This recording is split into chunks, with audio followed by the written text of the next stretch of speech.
Oke, finally ya teman-teman, kita ada di penghujung program. Jadi hari ini kita akan mempelajari materi yang terakhir di chapter 18 dan 19 seperti itu. Dari chapter terakhir ini nanti kita akan belajar teknik pengerjaan reading yang terakhir juga, namanya adalah inference atau menarik suatu kesimpulan atau membuat kemungkinan berdasarkan informasi yang ada di teks. Karena jawabannya nggak ada di teks, makanya kita membuat kemungkinan sendiri seperti itu.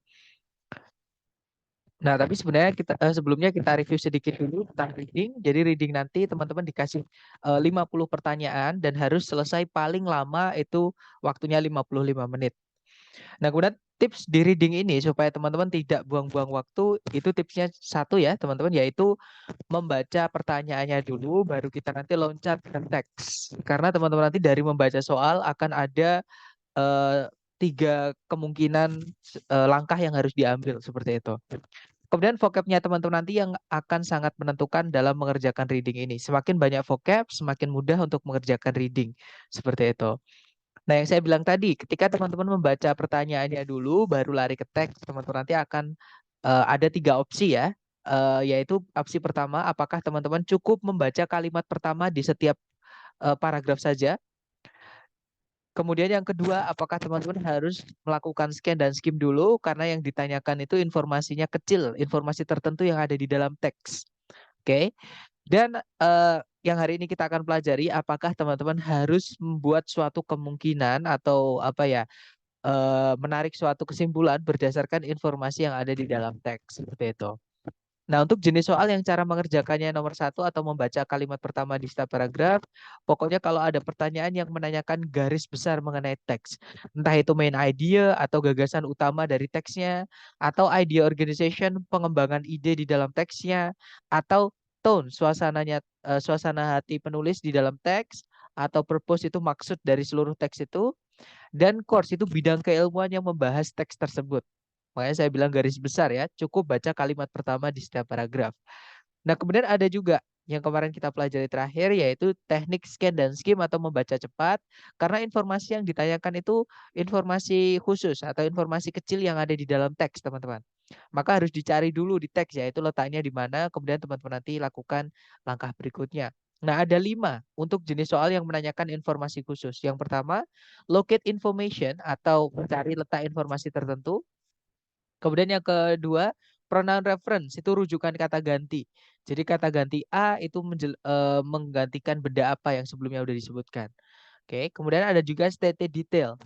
Itu adalah pertanyaan yang menanyakan yang manakah di pilihan A, B, C, D itu yang benar atau yang disebutkan mengenai kata kuncinya. Kemudian unstated detail, nah itu lawannya teman-teman. Jadi di manakah di pilihan A, B, C, D itu yang nggak disebutkan atau yang salah mengenai kata kunci yang ditanyakan. Dan yang terakhir adalah soal vocabulary, dan soal vocabulary pun itu tidak harus baca soal. Kalau teman-teman sudah tahu itu artinya apa dan di pilihan ganda itu sinonimnya cuma satu itu, ya sudah pilih itu, teman-teman. Seperti itu. Nah, hari ini kita akan belajar mengenai teknik mengerjakan reading yang terakhir, yaitu make an inference atau membuat suatu kesimpulan, menarik suatu kesimpulan atau kemungkinan yang ada di dalam teks ya, berdasarkan informasi tertentu. Nah, untuk jenis soal pertama yang cara mengerjakannya teman-teman harus membuat kesimpulan atau menarik suatu kesimpulan dari dalam teks. Itu adalah soal inference itu sendiri, yaitu membuat kesimpulan itu sendiri. Ya, jadi inference sendiri pengertiannya adalah penarikan kesimpulan atau kemungkinan yang ditarik atau dibuat berdasarkan informasi kecil yang ada di dalam teks. Seperti itu. Nah, biasanya nanti di soal, cara mengenali soal ini ya, itu ada kata implied, ada juga inferred, ada likely dan probably. Nah, implied sama inferred itu artinya mirip, yaitu disimpulkan atau disimpulkan gitu ya. Kalau likely probably itu artinya mungkin. Jadi kita disuruh membuat kemungkinan. Di teks nggak ada jawabannya. Seperti itu.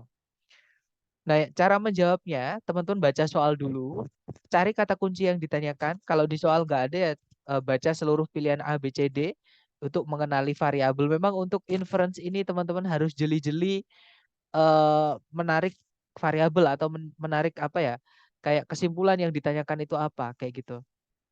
Kemudian nanti hubungkan dengan Sorry, setelah ketemu kata kunci yang ditanyakan, teman-teman cari di teks kata kunci itu disebutkan di mana, kemudian baca kalimatnya, pahami ya, terutama kalau ada vocab-vocab kecil yang jadi petunjuk seperti itu, atau frase-frase kecil yang menjadi petunjuk, dan nanti terus hubungkan dengan kesimpulan yang ada di pilihan A, B, C, D. Seperti itu. Nah, untuk contoh soalnya seperti ini ya, teman-teman. Di situ soalnya berbunyi, yang manakah di antara berikut ini yang kemungkinan bukanlah sebuah kata dalam bahasa Hawaii. Nah, ada kata yang kemungkinan. Ini kalau teman-teman cek mahalo, mahi-mahi, meklea, dan moana di dalam teks itu nggak akan ketemu. Itu yang saya bilang tadi, jawabannya nggak ada di teks seperti itu. Atau minimal tidak tertulis langsung. Seperti itu. Makanya teman-teman harus memecahkan sendiri dulu kodenya ya. Nah, tapi setidaknya di soal kita sudah dikasih kata kunci yaitu sebuah kata dalam bahasa Hawaii. Nah, kita cek.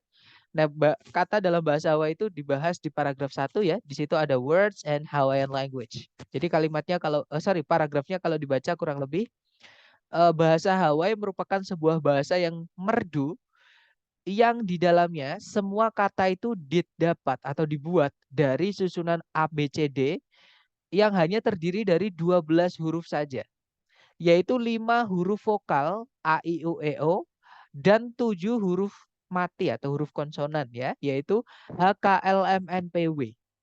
Nah, mereka nggak punya B, mereka nggak punya R ya, teman. Jadi H, K, L, M, N, P, W. Setiap suku kata di dalam bahasa Hawaii itu berakhiran dengan sebuah vokal. Dan dua huruf mati atau huruf konsonan itu tidak pernah gandeng, nggak pernah ketemu bareng. Seperti itu. Oke, dari sini sebenarnya sudah kita bisa tarik ABCD ya. Yang alfa, mahalo, itu ada 3 suku kata. Suku kata itu kayak penarik apa ya? Pembunyian, teman-teman. Mahalo itu 3 pembunyian, yaitu ma, kemudian ha, kemudian lo. Makanya dibilang 3 syllables. Nah, tadi dikatakan setiap suku kata atau syllable di dalam bahasa Jawa itu berakhiran dengan vokal. Nah, itu ma berakhiran a, vokal ya. H juga berakhiran dengan A, itu vokal juga. Lo itu O, itu juga vokal. Nah, berarti ketiga suku kata ini mengikuti aturan bahasa Hawaii. Apalagi konsonannya di situ yaitu M, H, sama L-nya itu nggak gandeng. Jadi dia mengikuti aturan bahasa Hawaii. Berarti bukan ini jawabannya. Karena yang ditanyakan tadi adalah yang mungkin bukan sebuah kata dalam bahasa Hawaii. Sedangkan yang alfa ini mengikuti aturan bahasa Hawaii. Berarti alfa bukan jawabannya ya. Kalau yang bravo, mahi-mahi. Ada 4 suku kata atau syllables. Yaitu ma, kemudian hi, kemudian ma, kemudian hi.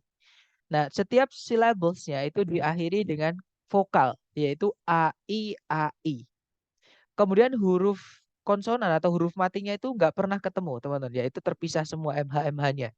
Ya, berarti yang bravo ini mengikuti aturan bahasa Hawaii. Berarti bukan itu jawabannya.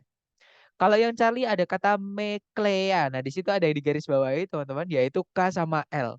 K sama L ini adalah dua huruf konsonan atau huruf mati. Yang mana dalam bahasa Hawaii, huruf konsonan atau huruf mati itu nggak boleh ketemu bareng atau nggak boleh nempel seperti ini. Berarti yang bukan kata dalam bahasa Hawaii atau mungkin bukan kata dalam bahasa Hawaii adalah yang Charlie ya, teman-teman. Karena dia apa namanya? Menyalahi aturan dalam bahasa Hawaii. Oke, nah untuk dari contoh ini mungkin ada yang mau ditanyakan dulu sebelum teman-teman ke latihan. Silakan kalau ada pertanyaan, teman-teman.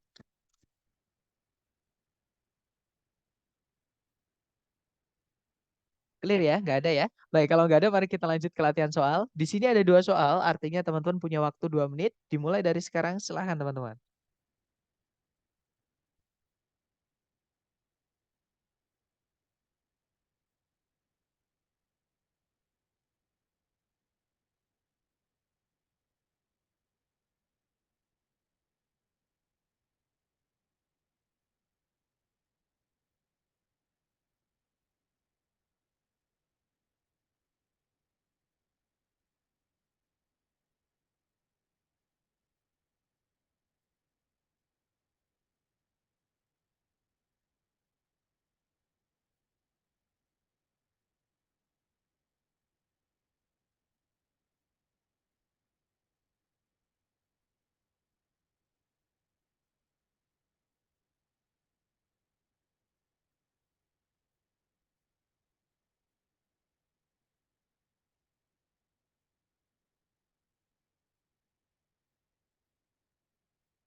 Oke,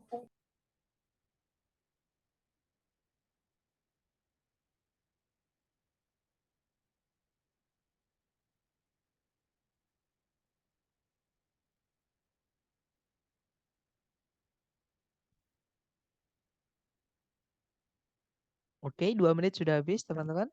Yang sudah nemu jawaban boleh dulu dikirim di chat, jangan takut salah, kita belajar ya. Baik, ada jawaban Alpha Charlie. Alright, kita cek bersama. Di situ nomor 1 pertanyaannya, bisa ditarik kesimpulan di dalam teks bahwa seandainya sebuah kayak memiliki 2 lubang, maka, nah emang tahap ini harus scan dan skim dulu ya teman-teman, walaupun walaupun apa namanya, tahap ketiga itu beda dengan scan dan skim, tapi tetap scan dan skim harus apa namanya, dipakai juga karena menanyakan informasi kecil-kecil di sini ya. Nah, kayak itu dibahas di paragraf kedua, teman-teman.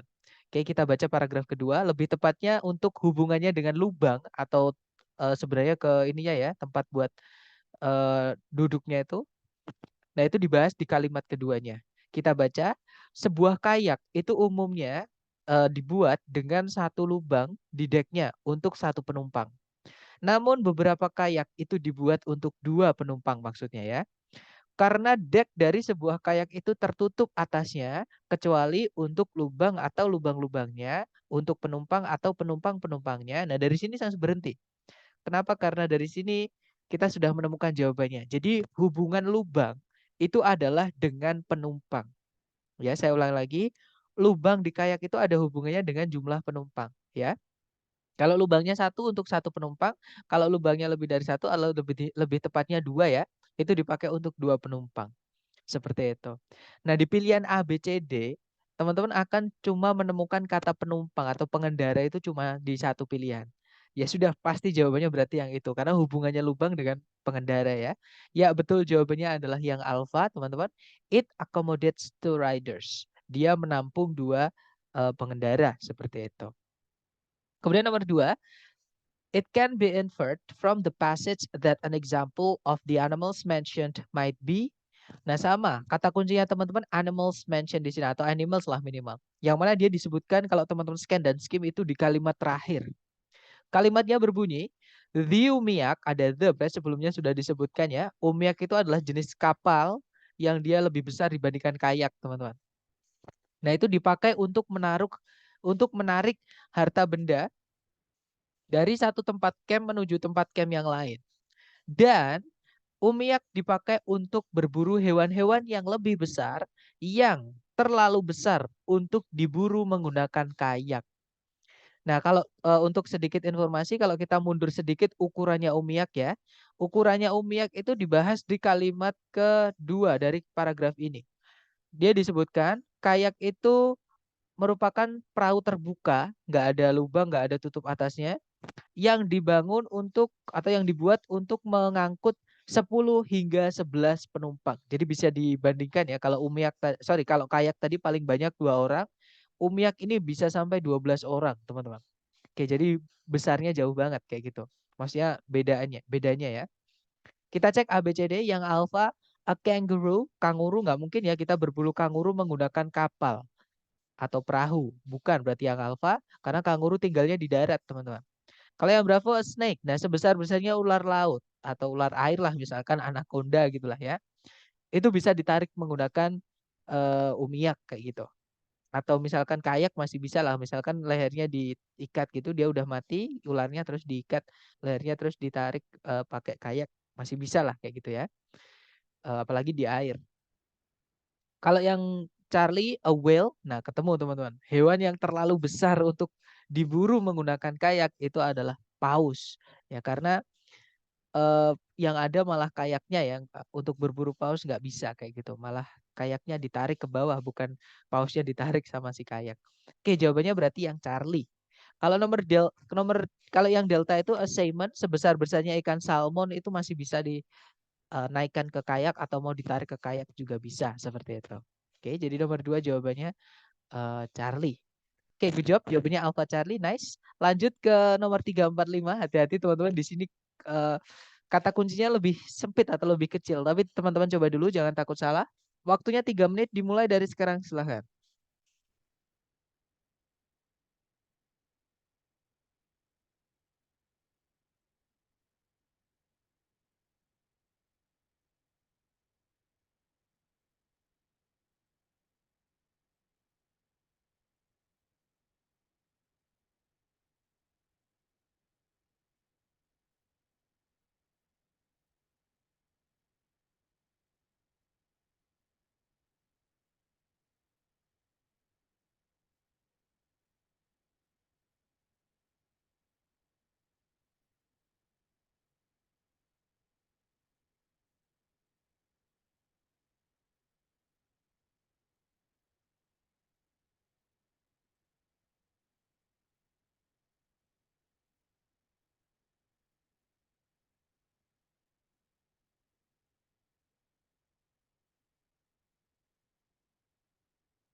Oke, 3 menit sudah habis, teman-teman. Silahkan jawabannya teman-teman dikirim di chat ya. Sudah dulu. Kemudian nanti kita bahas bersama. Silahkan. Misalkan baru ketemu 2 nggak apa-apa. Teman-teman memang untuk jenis soal ini agak sulit ya. Oke, sepertinya belum ada yang nemu jawaban. Kalau gitu kita bahas bersama aja ya. Di situ nomor 3 pertanyaannya adalah, bisa ditarik kesimpulan di teks bahwa, nah di soal nggak ada kata kunci teman-teman. Kalau teman-teman menemukan soal seperti ini, walaupun kalau teman-teman ngambil yang TOEFL ITP asli ITS itu yang online, nggak akan pernah ada soal seperti ini. Pasti kata kuncinya disebutkan di teks ya. Tapi nggak apa-apa, kurang lebih intinya sama. Kalau nggak nemu kata kunci di soal, teman-teman baca di jawaban. Yang alfa, daun-daun dari hanya California Redwood saja yang berubah menjadi coklat di musim gugur. Kalau yang Bravo, daun-daun dari hanya Giant Sequoia saja yang berubah menjadi coklat di musim dingin. Kalau yang Charlie, daun-daun dari kedua jenis pohon yang disebutkan di dalam teks itu berubah menjadi coklat di musim dingin. Kalau yang Delta, daun-daun dari tidak satupun jenis pohon di teks itu berubah menjadi coklat di musim dingin. Nah, ini ngomongin tentang perubahan warna daun eh, yaitu Giant Sequoia atau California Redwood. Nah, kalau kita cek teman-teman di teks, Giant Sequoia dan California Redwood itu disebutkan di kalimat kedua, ya. Nah, kalimatnya berbunyi, kedua jenis conifer evergreen. Nah, evergreen sendiri artinya adalah selalu hijau atau tanaman yang tidak menggugurkan daun, teman-teman. Itu sebutan dari evergreen, ya. Kemudian maksudnya kedua di sini siapa? Yaitu California Redwood dan Giant Sequoia. Itu ditemukan tumbuh secara native atau asli hanya di negara California saja. Nah, dari kata evergreen tadi kita sudah tahu ya, evergreen tadi artinya adalah dia tidak menggugurkan daun, teman-teman. Oke. Dan warnanya selalu hijau, tidak coklat kayak gitu. Nah, berarti jawabannya adalah yang delta tadi ya, yaitu the leaves of neither type of tree in the passage turn brown in the winter. Kalau diartikan, daun-daun dari tidak satupun jenis pohon di teks berubah menjadi coklat di musim dingin. Nah, ini musim ini hanya untuk pengecoh. Kalau teman-teman cek di teks, nggak akan menemukan musim-musim. Ya, jadi kuncinya adalah di warna daun di sini dari Giant Sequoia atau California Redwood. Seperti itu. Oke, jadi ada kata kuncinya evergreen. Evergreen itu lawannya apa ya, kemarin itu saya nemu di teks yang lain, teman-teman. Jadi beberapa jenis pohon itu ada yang evergreen, yaitu yang dia tidak menggugurkan daun apapun musimnya atau selalu hijau ya daunnya. Tapi ada juga yang saya lupa, pokoknya jenis pohon itu yang menggugurkan daun kayak gitu. Baru beberapa hari lalu saya dapat di teks tes, teman-teman, tapi saya lupa ya. Nomor 4, it can be inferred from the passage that the Sierra Nevadas are, bisa ditarik kesimpulan dari teks bahwa Sierra Nevada merupakan, nah kalau teman-teman scan dan skim, kata Sierra Nevada itu cuma disebutkan di satu titik di teks, yaitu di kalimat terakhir paragraf 1. Kita baca kalimatnya. California Redwood ditemukan di sepanjang pantai utara dari negara tersebut, maksudnya California ya. Sedangkan Giant Sequoia itu ditemukan di tengah daratan dan pada ketinggian yang lebih tinggi di sepanjang lereng bagian barat dari Sierra Nevada. Nah, lereng bagian barat artinya Sierra Nevada ini punya lereng, teman-teman. Kita cek pilihan A, B, C, D, benda yang punya lereng yang mana? Yang alfa sejenis pohon redwood. Bukan, pohon nggak punya lereng ya teman-teman. Kalau yang Bravo, a coastal community. Itu segerombolan pantai. Bukan juga ya. Kalau yang Charlie, a group of lakes. Sekelompok danau. Sama, danau nggak punya yang namanya lereng. Kalau yang Delta, a mountain range. Nah, ketemu teman-teman. Bukit barisan atau pegunungan gitu ya. Jawabannya adalah yang Delta. Alright. Kemudian lanjut ke nomor 5. Yang manakah di antara berikut ini yang bisa ditarik kesimpulan di dalam teks? Nah, di soal nggak ada kata kunci, kita baca pilihan ganda. Yang alfa, Giant Sequoia itu lebih tinggi. Kalau yang Bravo, California itu tidak sama besar kelilingnya dengan Giant Sequoia. Kalau yang Charlie, California Redwood memiliki bobot lebih besar dibandingkan Giant Sequoia. Kalau yang Delta, makhluk hidup yang lain itu lebih besar dibandingkan Giant Sequoia. Nah, artinya di sini membandingkan tentang ukurannya, entah lebih tinggi, lebih besar, atau lebih berat. Yang mana itu dibahas di paragraf kedua. Nah, karena variabelnya bukan cuma satu, bukan cuma tinggi, bukan cuma berat, bukan cuma eh, besar. Nah, berarti kita harus baca seluruhnya karena beda variabel ya. Kalimatnya berbunyi, paragrafnya berbunyi, California Redwood merupakan pohon hidup yang paling tinggi dan faktanya merupakan ciptaan Tuhan atau makhluk yang masih hidup yang paling tinggi di permukaan bumi. Berarti California Redwood ini paling tinggi, teman-teman. Berarti yang alfa sudah pasti salah ya, karena yang alfa bilang kalau Giant Sequoia itu lebih tinggi dibandingkan California Redwood. Artinya yang alfa salah. Kalau yang lanjutannya, ketinggian dari redwood yang paling tinggi di rekor adalah 385 kaki atau 120 meter. Nah, itu mengenai California Redwood. Sekarang lanjut. Meskipun tidak cukup tinggi dengan atau tidak sama tingginya dengan California Redwood, hanya ketinggian 320 kaki atau 100 meter saja, Giant Sequoia meskipun demikian merupakan makhluk hidup yang paling besar dan yang terbesar. Giant Sequoia itu memiliki ukuran lebih dari 100 kaki atau 30 meter di keliling batangnya atau batang bawahnya ya, around the base itu teman-teman, dengan berat lebih dari 6.000 ton. Nah, itu tadi berarti yang Bravo California Redwood is not as big around. Nah, ketemu teman-teman. Jawabannya adalah yang Bravo ya, karena memang California Redwood itu tidak sama kelilingnya ya, karena besarnya tadi memang beda seperti itu. Kalau yang Charlie, California Redwood itu memiliki berat lebih dari Giant Sequoia. Nah, sedangkan yang disebutkan itu berat cuma punyanya Giant Sequoia. Iya, cuma punyanya Giant Sequoia, teman-teman, yaitu 6.000 ton. Kita nggak tahu beratnya California Redwood berapa. Otomatis kita nggak bisa membandingkan kalau satu variabelnya nggak ada, ya. Kak, yang nomor satu berarti neither artinya negatif. Ya, betul. Neither itu artinya tidak satu pun, teman-teman. Oke, sama kayak any, tapi kalau any kan di negatif kalimatnya. Tapi kalau neither itu kalimatnya harus positif, tapi dia punya makna negatif. Seperti itu. Misalkan kalau saya bilang, saya tidak bisa berenang dan, apa maksudnya? Saya tidak bisa berenang dan tidak bisa memancing misalnya. Berarti itu nanti kalau di translate jadinya adalah I can neither. Jadi can-nya itu positif teman, bukan cannot ya. I can neither, itu pakainya neither, swim, nor, nanti gandengannya nor ya. Nor apalah, hunt for fish atau go fishing misalnya seperti itu. Jadi memang neither itu artinya tidak satupun, teman-teman. Seperti itu.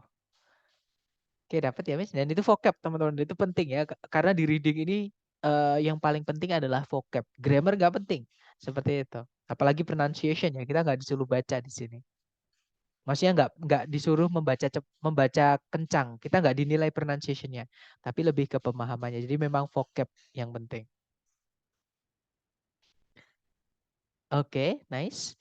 Dan IBT saya tadi belajar sedikit mengenai IBT teman-teman, dan memang sama. Kalau teman-teman mau tertarik dengan mengambil TOEFL IBT, itu juga tantangannya teman-teman adalah di vocab juga. Makanya vocab ini paling penting ya teman-teman. Oke, lanjut lagi ke nomor berikutnya, nomor 6 sampai nomor 8. Ada 3 soal, berarti teman-teman punya waktu 3 menit dimulai dari sekarang, silakan.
Oke, 3 menit sudah habis. Ada yang sudah nemu jawaban? Boleh dikirim di chat dulu, teman-teman. Oke, ada ternyata alfa, alfa, bravo, bravo, alfa, delta, alfa, alfa, delta. Oke, kita cek bersama. Di situ nomor 6 pertanyaannya adalah versi monopoli yang berbahasa Prancis mungkin mencakup sebidang bangunan yang bernama. Nah, kata kunci teman-teman adalah versi monopoli. Kalau ada malah versi monopoli yang berbahasa Prancis, tapi nggak ada, ya teman-teman. Di sini hanya ada versi monopoli aja, yang mana itu dibahas di paragraf kedua. Ya, kalau kita scan dan skim, letak kalimatnya di sini. Nah, itu kalimatnya berbunyi, meskipun permainan itu, maksudnya monopoli ini ya, sekarang ini dipublikasikan dalam berbagai macam bahasa dan versi dengan lokasi-lokasi dan nama-nama tempat yang asing yang disesuaikan dengan bahasa target yang dipakai di papan tersebut. Nah, kalau misalkan versinya itu menggunakan bahasa Prancis, berarti nama-nama tempatnya dan lokasinya itu yang ini ya, teman-teman. Itu berarti pakai yang nama-nama eh, tempat yang ada di Prancis. Nah, kalau kita lihat di pilihan A, B, C, D, tempat yang ada di Prancis itu cuma satu, yaitu yang Delta. Eiffel Tower atau Menara Eiffel ya. Berarti jawabannya adalah Delta, teman-teman. Seperti itu. Kemudian nomor 7, bisa ditarik kesimpulan bahwa Daro itu memilih Atlantic City sebagai settingan atas monopoli karena, nah itu dibahas di kita menemukan kata Daro. Nah di sini ya setelah ada Daro, itu di kalimat berikutnya tadi.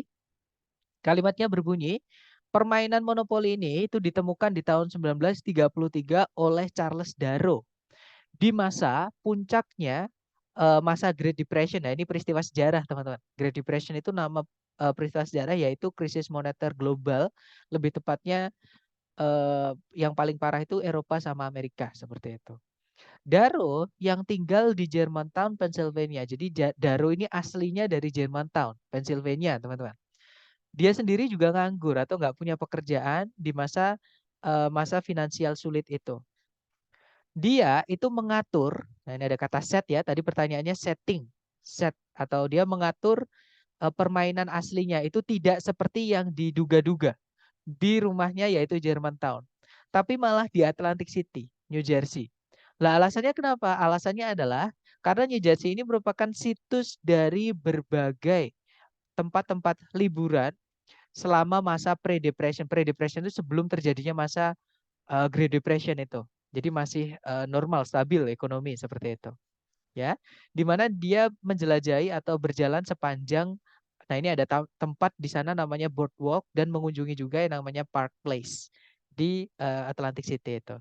Nah, berarti alasannya yang nyambung dengan situs dari berbagai macam tempat-tempat liburan selama masa sebelum sebelum apa namanya? Great Depression tadi.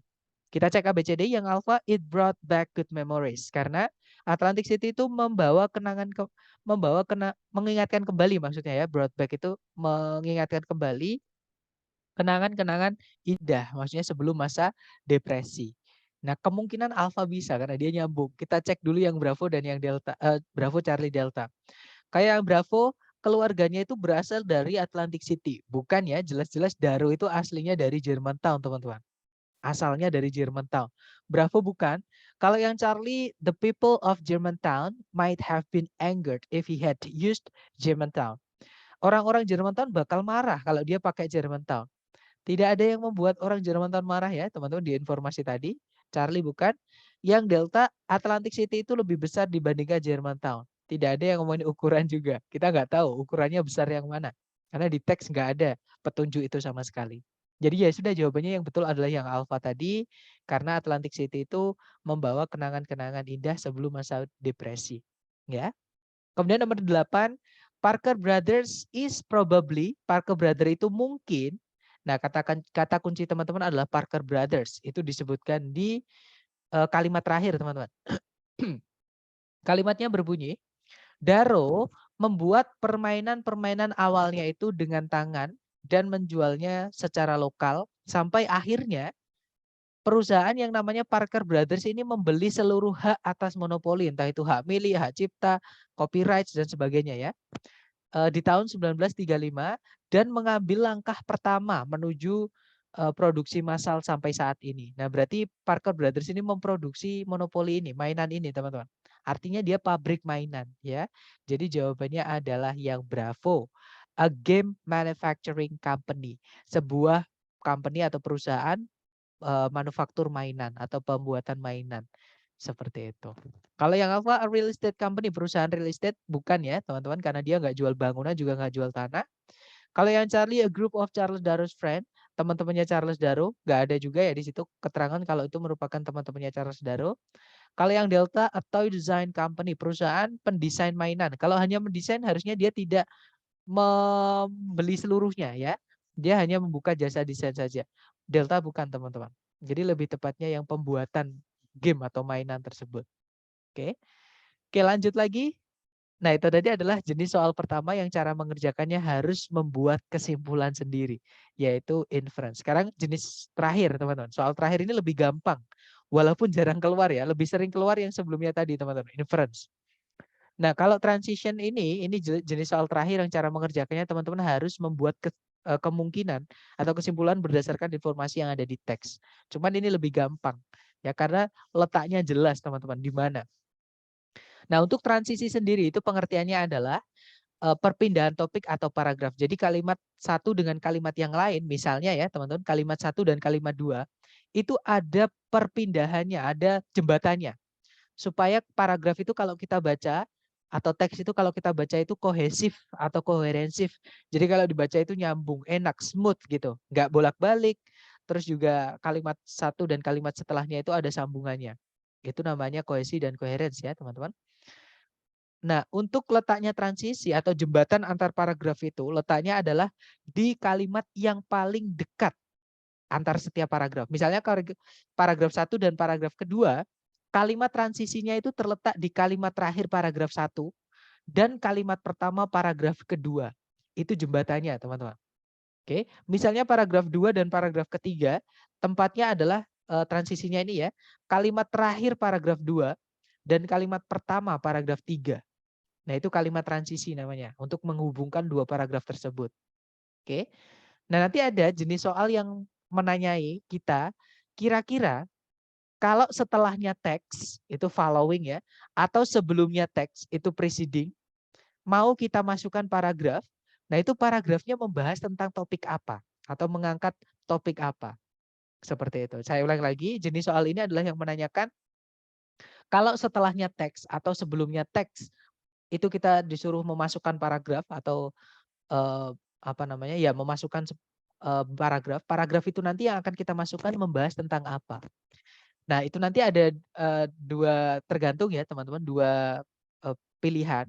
Kalau yang ditanyakan itu mengenai paragraf sebelumnya teks atau preceding paragraf, paragraf yang mendahului teks atau sebelumnya teks, itu teman-teman cukup pahami kalimat pertama saja. Jadi kalimat yang paling atas, itu transisinya di situ.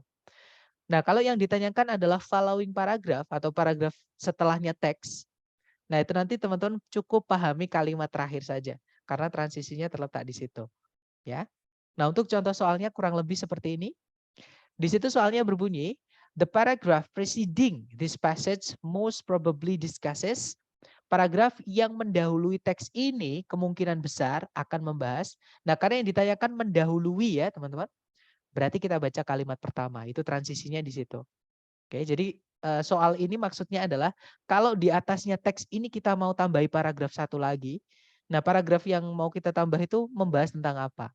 Nah, transisinya ada di kalimat pertama. Kalimat pertama berbunyi, mitos yang lain mengenai lautan membahas tentang Davy Jones. Yang dalam cerita rakyat merupakan seorang raja yang berjiwa kejam dari dasar laut. Nah, berarti ini ngomongin tentang mitos lautan yang lain. Berarti sebelumnya tadi juga ada mitos lautan juga, teman-teman. Kita cek ABCD.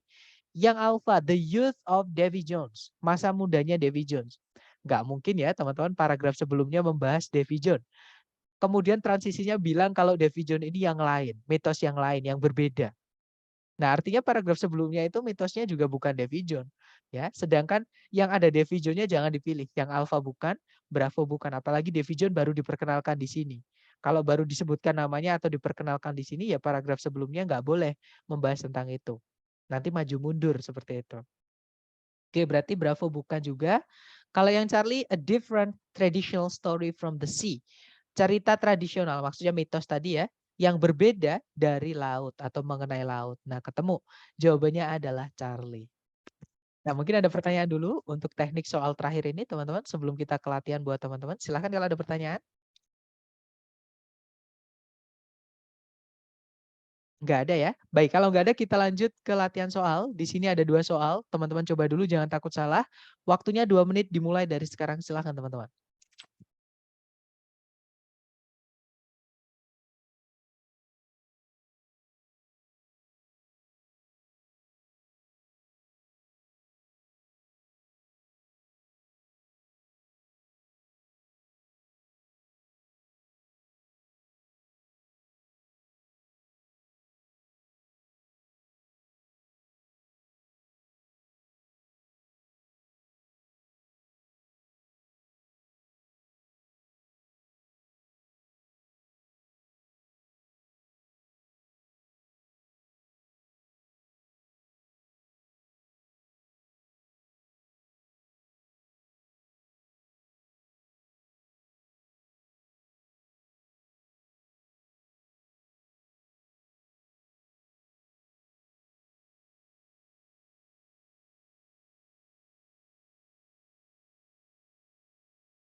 Oke, 2 menit sudah habis teman-teman. Dan ada 5 jawaban. Nice. Ada Alpha, Delta, dan Alpha Charlie. Mari kita cek ya. Di situ nomor 1 pertanyaannya, paragraf yang mendahului teks ini kemungkinan besar membahas. Nah, karena yang ditanyakan adalah preceding atau yang mendahului teks, artinya sebelumnya teks ini kalau kita mau masukkan paragraf, bahas tentang apa? Kita baca kalimat pertama, di situ transisinya ya. Kalimat pertama berbunyi, program yang lain yang penting dalam mempopulerkan ilmu pengetahuan adalah kosmos. Nah, tiba-tiba ada kata program yang lain yang mempopulerkan ilmu pengetahuan. Berarti sebelumnya teks ini juga ada paragraf program yang mempopulerkan ilmu pengetahuan. Tapi bukan kosmos ya, karena kosmos ini yang lain teman-teman. Beda dia. Kita cek ABCD. Yang alpha, a different traditional television series. Sebuah serial televisi saintifik atau ilmiah yang berbeda. Nah, memang untuk program di sini maksudnya adalah serial televisi ya, karena di situ di kalimat berikutnya dijelaskan this series, jadi serial ini broadcast on, ini verb 3 ya, broadcast teman-teman, artinya yang disiarkan di televisi umum gitu ya. Berarti ini maksudnya serial televisi, program di sini. Oke, jadi jawabannya adalah yang alpha. Alright, good. Kemudian nomor 2, paragraf yang mengikuti teks ini atau setelahnya teks ini kemungkinan besar membahas tentang informasi apa. Nah, berarti kita baca kalimat terakhir ya. Kalimat terakhir berbunyi penulis utama dan sutradara dari program tersebut, maksudnya Cosmos tadi, adalah Carl Sagan, seorang astronomer terkemuka dan penulis yang memenangkan penghargaan Pulitzer. Nah, ini sudah mengangkat bukan lagi tentang kosmos, tapi lebih ke penulisnya, yaitu Carl Sagan. Berarti paragraf berikutnya itu nggak jauh-jauh dari situ ya. Kita cek ABCD. Yang alfa, popularitas dari ilmu pengetahuan. Bukan ya, karena nanti loncat teman-teman. Nggak ada kohesi, nggak ada koherennya. Ya, karena loncat. Ini kalimatnya ngomongin apa, tiba-tiba ke popularitas ilmu pengetahuan. Alfa bukan. Kalau yang Bravo, program kosmos udah nggak dibahas lagi, udah lewat. Nanti maju mundur kalau di sini mau ngomongin ini terus maksudnya udah beda ya topiknya, tiba-tiba balik lagi ke kosmos, nanti maju mundur. Nggak bisa teman-teman, bolak-balik seperti itu. Nggak selesai nanti teksnya ya. Berarti Bravo bukan. Kalau yang Charlie, astronomer Carl Sagan. Nah, ketemu teman-teman. Jawabannya adalah yang Charlie. Karena yang nyambung di sini memang ngomongin tentang penulisnya dan sutradara dari program tersebut, namanya Carl Sagan tadi. Kalau yang Delta, topik dan masalah atau isu dalam berbagai bidang ilmu pengetahuan. Nah, nanti nggak ada transisinya teman-teman. Beda ini, tiba-tiba loncat ke topik lain kayak gitu. Nggak ada smoothnya. Sedangkan teks itu harus kohesif dan koherensif seperti itu. Ya, berarti Delta nggak bisa. Oke, jadi jawabannya yang Charlie maksud saya ya. Oke, ke soal terakhir tentang ini ya, gelombang tsunami. Teman-teman coba dulu, jangan takut salah. Waktunya 2 menit, dimulai dari sekarang. Silakan teman-teman.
Well, 2 minutes over. Silahkan jawabannya teman-teman dikirim di chat dulu.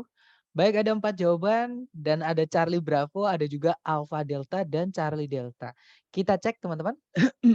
Di situ nomor 3 pertanyaannya adalah paragraf yang mendahului sorry teman-teman. Paragraf yang mendahului teks ini kemungkinan besar membahas.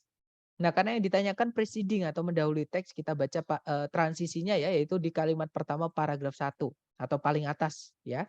Di situ kalimatnya berbunyi, ketika sebuah gempa bumi yang kuat terjadi di dasar laut, bukan di darat atau dibandingkan di darat, sebuah gaya yang besar itu dikeluarkan atau dihasilkan di permukaan air laut dan satu atau lebih gelombang-gelombang merusak yang besar yang disebut dengan tsunami itu dapat terbentuk. Nah, sebenarnya ini gampang sekali teman-teman cara menjawabnya ya. Kalau teman-teman perhatikan, ini kan paragrafnya baru mengangkat nama tsunami ya kan, atau memperkenalkan ada kata cold yang disebut dengan tsunami. Artinya tsunami ini baru diangkat di sini, baru dikenalkan di sini. Ya, nggak mungkin sebelumnya ada tsunami. Nah, di pilihan ganda itu cari yang pilihan nggak ada kata tsunami-nya. Karena kebetulan di pilihan A, B, C, D itu ada tiga pilihan jawaban yang ada kata tsunami-nya semua. Oke, yang alfa misalnya ada kata tsunami-nya tuh. Tsunami di berbagai macam belahan dunia. Nggak mungkin paragraf sebelumnya bahas tentang tsunami, teman-teman. Sedangkan tsunami itu baru dikenalin di sini. Ada kata gelombang besar yang merusak yang disebut dengan tsunami. Artinya paragraf sebelumnya bukan ngomongin itu, ya, bukan ngomongin tentang tsunami. Artinya alfa, bravo, sama delta itu bukan jawabannya. Oke, jawabannya adalah yang Charlie, teman-teman. Land-based earthquakes atau gempa bumi yang berdasar atau yang terjadi di darat. Karena tadi ada kata rather than on land. Ya, atau gempa bumi yang terjadi di laut dibandingkan di darat. Jadi ini membandingkan gempa bumi yang terjadi di darat sama di laut. Yang di sini yang di laut, artinya yang di darat itu yang sebelumnya tadi. Berarti jawabannya Charlie. Seperti itu. Kemudian nomor 4. Yang manakah di antara berikut ini yang paling mungkin merupakan topik dari paragraf yang mengikuti atau setelahnya teks ini. Nah, berarti kita baca kalimat terakhir. Kalimat terakhir berbunyi, ketika sebuah tsunami mencapai perairan laut atau perairan pantai yang dangkal, tsunami itu bisa mencapai ketinggian 100 kaki atau 30 meter atau bahkan lebih. Dan dapat menyebabkan banjir besar atau banjir bandang gitu ya. Dan kerusakan terhadap area-area pantai. Nah, ini ngomongin tentang pasca tsunami atau dampak dari tsunami, lebih tepatnya di daerah pantai ya. Kita cek ABCD. Yang alpha, the causes of tsunamis. Penyebab-penyebab dari tsunami itu udah disebutkan tadi teman-teman di kalimat pertama. Ya di paragraf pertama maksud saya ya. Jadi apa namanya? Terjadinya itu karena gempa bumi seperti itu. Berarti alfa bukan.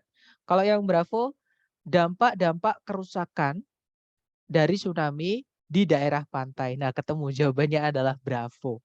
Ya, kalau yang Charlie perbedaan antara tsunami dan gelombang tidal. Gelombang tidal itu dibahas di sebelumnya, teman-teman. Di mana itu? Pokoknya di sebelumnya ada di teks itu tadi saya menemukan ada kata tidal wave seperti itu. Mana ya? Em, Pokoknya ada tides gitu, ada tides gitu ya. Tapi saya lupa. Kayaknya ada di situ. Tapi bukan di situ karena di kalimat terakhir tidak ada penyebutan tidal wave, teman-teman. Artinya bukan itu nanti di paragraf setelahnya karena nanti loncat, nggak ada transisinya, nggak ada yang nyambungin. Kayak gitu. Charlie bukan. Kalau yang delta, jarak yang ditempuh oleh tsunami. Nah, bukan jarak yang disebutkan di paragraf di kalimat terakhir tadi, tapi ketinggian. Height itu ketinggian, teman-teman. Kata benda ya, dari kata high. Kata sifatnya itu HIGH. Itu kata sifat high. Tinggi. Kalau ketinggian height. Kayak gitu. Nah, berarti bukan jarak tapi lebih ke ketinggiannya. Jadi jawabannya adalah yang bravo, yang lebih tepat untuk paragraf setelahnya. Nah, itu tadi adalah materi terakhir kita mengenai reading ya, teman-teman, dan lebih tepatnya materi terakhir juga untuk program kita. Nah, selamat sudah menyelesaikan program singkat persiapan TOEFL ITP ya. Nah, mungkin ada pertanyaan dulu dari teman-teman sebelum kita akhiri. Silahkan kalau ada pertanyaan, teman-teman.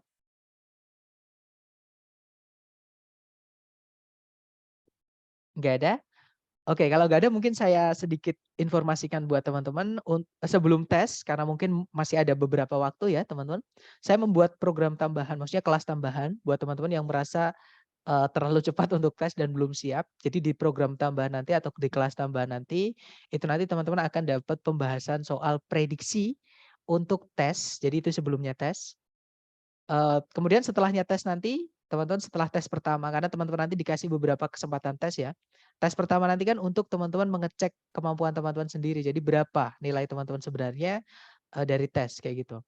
Nah, untuk mengecek kemampuan teman-teman kerjakan dulu. Nanti setelah ngerjakan saya juga sudah menyiapkan pembahasan dari tes tersebut dan jawabannya. Biar teman-teman tahu kemarin saya salahnya di nomor berapa dan kenapa itu salah dan benernya apa dan kenapa kok itu benernya kayak gitu teman-teman.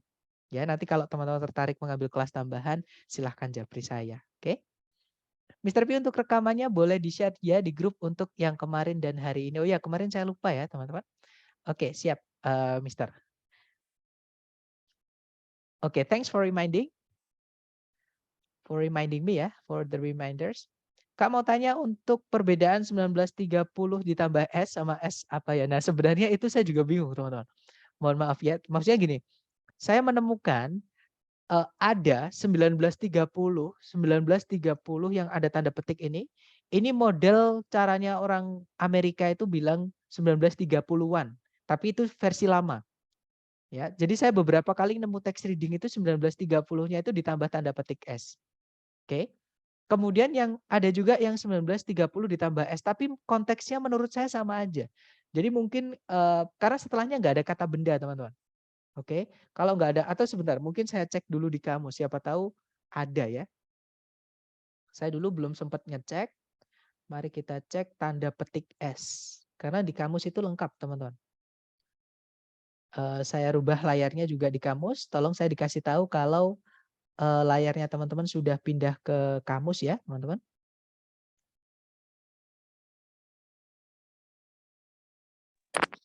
Sudah pindah. Alright, thank you, Miss. Thank you, Mister. Jadi kita cari tanda petik S seperti ini. Ini nanti keluar, teman-teman. Nah, jadi tanda petik S itu ada beberapa penjelasan. Yang pertama, S aja nggak ada tanda petik sebelumnya. Itu untuk kata benda. Nah, kata benda itu kalau ditambahkan S, itu buat plural atau jamak. Ya. Kemudian, nah ini yang ada tanda petik.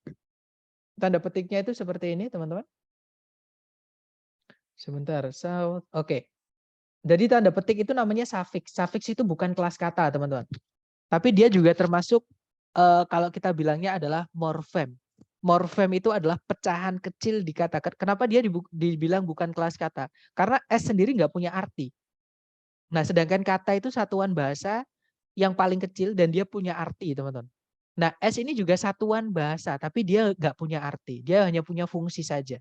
Nah, fungsinya adalah nanti di grammatical ya. Ada dua fungsi untuk penambahan S. Yang pertama, forms the plural of nouns untuk membentuk apa namanya? Jamak dari kata benda. Contohnya a cat, seekor kucing, dan two dogs. Nah, itu dogs-nya ditambah S karena ada kata two, dua. Itu penambahan pertama. Yang kedua, forms the third person singular of the present tense of most verbs. Jadi kalau diartikan membentuk kata kerja bentuk present tense ya untuk hampir seluruh kata kerja yang untuk subjek orang ketiga tunggal. Contohnya he plays. Jadi kata kerja ditambah s karena subjeknya tunggal orang ketiga. Orang ketiga itu dia, teman-teman. Orang pertama itu yang ngomong. Misalnya di sini saya ngomong, itu saya orang pertama. Orang kedua itu adalah orang yang mendengarkan, orang yang diajak ngomong. Itu jadi teman-teman, itu orang kedua.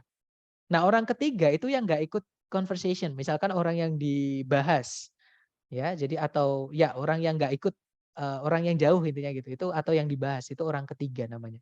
Dan kalau tunggal dia sebagai subjek itu nanti predikatnya harus ditambah s. Kalau present ya atau fakta seperti itu. Kemudian s yang ada tanda petiknya itu juga tambahan. Itu adalah forms the plural possessive of most nouns. Nah, di mana namanya? Di apa ini namanya? Oh, ternyata ada lagi, teman-teman.